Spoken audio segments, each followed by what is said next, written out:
Another thing that I learned is to learn your body.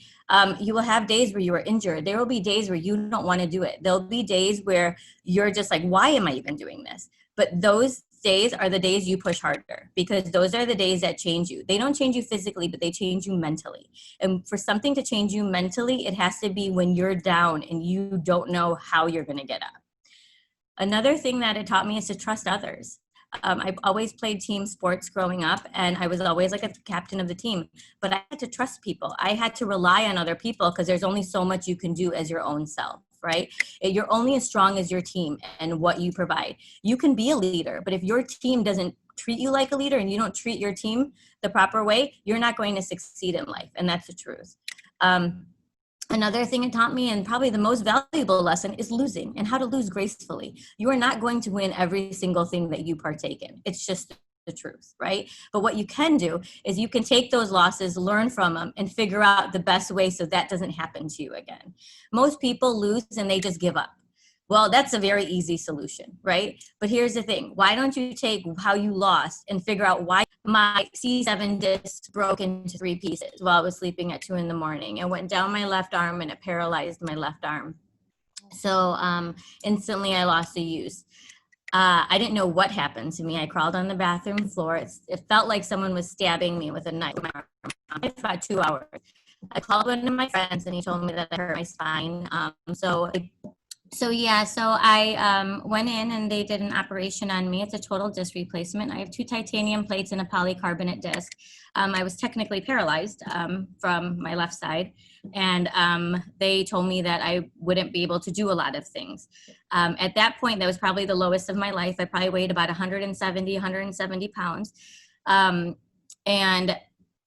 I didn't know what was next, because I didn't know how much of my arm I would get back. I didn't know how much use I would get. I was just a young mother. I wanted to raise my children. I wanted to play with them. So we did the surgery. It was a success. My doctor cleared me. He didn't know I was going to do what I did do, but he cleared me for physical activity, as at that time what he told me. And they told me I would never be able to do a push-up or a pull-up or a handstand or anything like that. Well, my athlete drive kicked in, and I told myself, well, there's no way. There was a study done in Harvard that there were people who had spine surgery, and 50 of them were positive and 50 of them were negative. 50 people who were mentally positive, they overperformed what the doctors thought. The 50 that were negative were way worse off than they were even that they thought they would, predicted.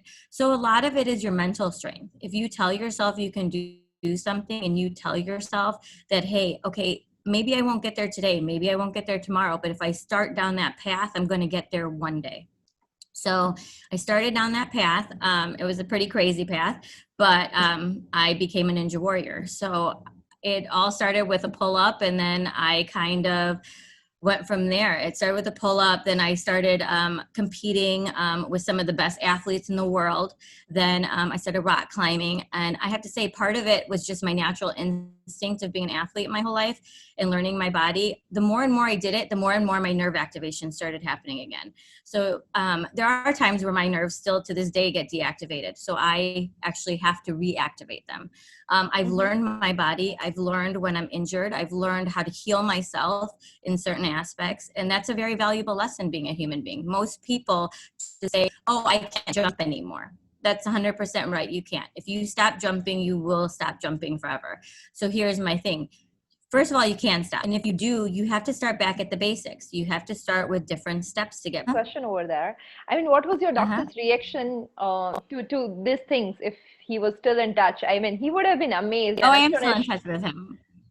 Yeah, he thinks I'm crazy. He can't believe it. He was like, oh my God, I tell all my clients about you. He's like, you're like so motivating. He's like, I tell people who think that they can't do things, like there's a girl that does something that's so amazing. So you can prove people wrong. Actually, that's probably one of the greatest feelings in the world, is to prove people wrong who say that you can't do something. Yeah, and you know, anybody else saying me that I can't do something, I wouldn't buy it for that serious as I would buy a doctor's opinion. You know, when doctors say it that you'll not be able to do something physically because or post a surgery, I think, you know, that requires a lot of mental strength to convince ourselves that no, we're gonna be fine, because it's risky, right?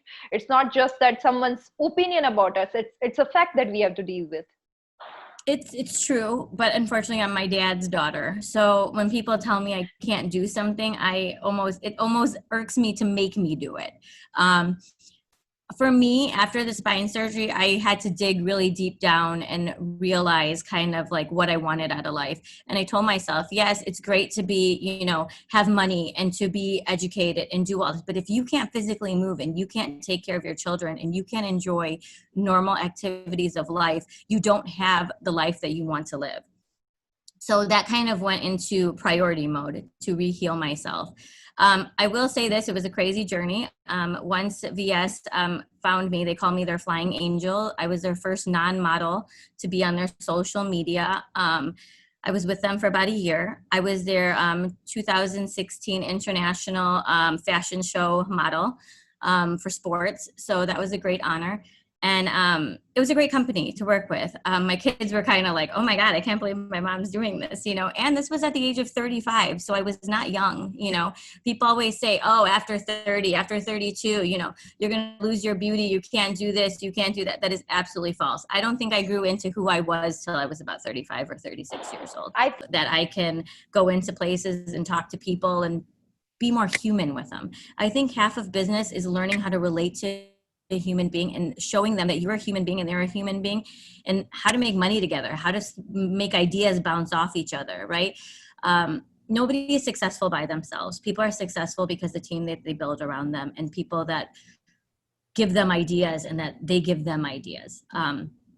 So I have learned a lot in my last 2 years. I have to say the last 2 years, even my 5 years as a Ninja Warrior, my last 2 years, the growth pattern that I have seen is just, yeah, so that's my athlete life and that's entrepreneur. And then my most pride part of my life is being a mother.